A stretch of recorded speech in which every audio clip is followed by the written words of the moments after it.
সংসারে সবার মুখে হাসি ফোটাতে প্রবাসী গিয়ে কঠোর পরিশ্রম করে অসুস্থ হন মমিন। তবে দেশে ফিরে সম্মুখীন হলেন কঠিন বাস্তবতার। অসুস্থ স্বামীকে ছেড়ে গেল স্ত্রী। পা হারিয়ে বিছানায় পিঠ ঠেকিয়েই চলছে তার জীবন। 6 মাস বাইরে ছিলাম। 6 মাস বাইরে থাকার পরে আমার পায়ে একটা ইনফেকশন হয়েছিল, মানে জুতার ঠোয়া পড়ছিল। ঠোয়া থেকে ইনফেকশন হয়েছিল। ইনফেকশন থেকে রক্ত জমাট হয়ে আঙ্গুলের মাথা নষ্ট হয়ে গেছিল। পায়ের এক আঙুলের ফোঁড়াতেই জীবন বদলে গেল মোহাম্মদ মুমিনের।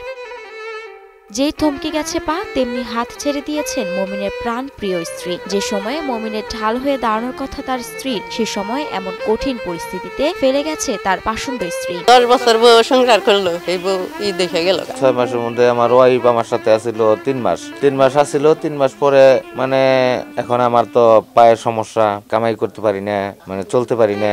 হ্যাঁ, আম্মা ছিল, আব্বাই ছিল, তারা আইসা তার মেয়েকে নিয়ে গেল। পরিবারকে সুখের দিন দেখাতে ও ভাগ্য ফেরাতে 1 বছর পূর্বে সৌদি আরবে পাড়ি জমায় টাঙ্গাইলের ঘাটাল উপজেলার দিঘলকান্দি ইউনিয়নের উপলদিয়া গ্রামের আব্দুল গফুর মিয়ার ছেলে মোহাম্মদ মুমিন মিয়া। সৌদিতে পরিচ্ছন্ন কর্মীর কাজ করতেন তিনি। যা বেতন পেত তা দিয়েই ভালো চলছিল তাদের সংসার। 5 লাখের মতো দিয়েছিলাম, ওই দিয়ে 6 মাস ছিল। 6 মাস পূর্বে প্রবাসী থাকাকালীন পায়ের বৃদ্ধা আঙ্গুলে একটি ফোঁড়া দেখা দেয়। সেটি ধীরে ধীরে বড় হতে থাকে। পরে চিকিৎসার অর্থ চেয়ে আবেদন জানায় কর্মরত প্রতিষ্ঠানে। কোম্পানি তার আবেদন আমলে না নিয়ে চিকিৎসায় বিলম্ব করে।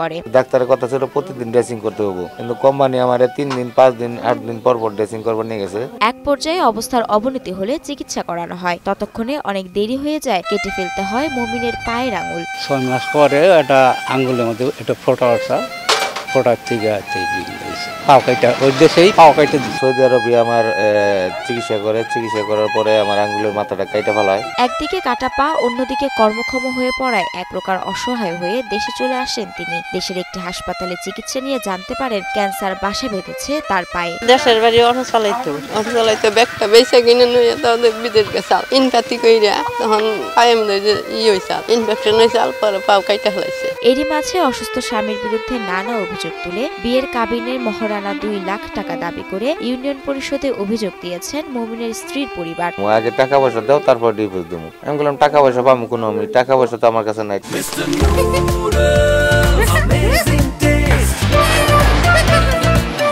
মরণব্যাধি ক্যান্সারে আক্রান্ত হয়ে মৃত্যুর দিন গুনছেন মোহাম্মদ মুমিন। শেষ সম্বল জায়গা জমি বিক্রি করেও সুস্থ হতে পারেননি তিনি। যতটুকু জায়গা জমি ছিল সবকিছু বিক্রি করে এখন নিঃস্ব পরিবারটি। আমার যা ছিল সব বেচা কিনে চিকিৎসা করছি। এখন বর্তমানে আমার কাছে মানে চিকিৎসা করার মতো আর্থিক নাই। যাওয়ার পরে যা কিছু আসার শ্বশুর বাড়ি থেকে আইনা 2 লাখ আনছিলাম, তারপরেও দিতেছে, একটু সাহায্য করতেছে, কত দেখে মমতা করে সাহায্য করে চালাইতেছে। জায়গা জমি যা চাল তাও বেচা চিকিৎসা হয়ে হারেন নাই জমি। অসুস্থ ছেলের মুখের খাবার জোগাড় করতে চা বিক্রি করেন মুমিনের বৃদ্ধ মা বাবা। জীবনের শেষ ভরসা ছেলের এমন দশায় আফসোস করেন মুমিনের মা।